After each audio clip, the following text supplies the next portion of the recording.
To fix a Cash App payment failed issue, start by checking your internet connection to ensure it is stable and working properly.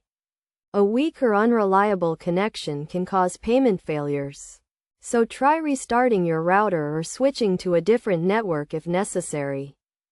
Next, verify that your Cash App account has sufficient funds to cover the payment.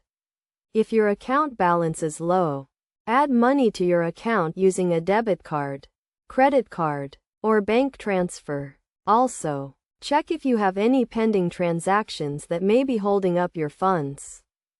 Check the recipient's information to ensure it is correct. Double-check the recipient's name, email address, or phone number to avoid sending money to the wrong person. If you are sending money to a business, make sure you are using the correct business name and address. Review your payment history to see if there are any issues with your account. If you have recently made a payment, it may still be processing, so wait a few minutes and try again.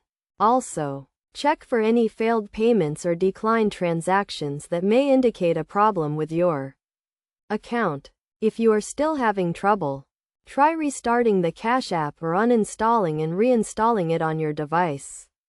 This can sometimes resolve technical issues that may be causing the payment failure. Additionally, check for any updates to the Cash App and install the latest version to ensure you have the most recent features and security patches. Finally, contact Cash App support if none of the above steps resolve the issue. They can help you identify the problem and provide additional assistance to fix the payment failed error. You can reach Cash App support through the app or on their website, and they are available 24/7 to help you with any issues you may be experiencing.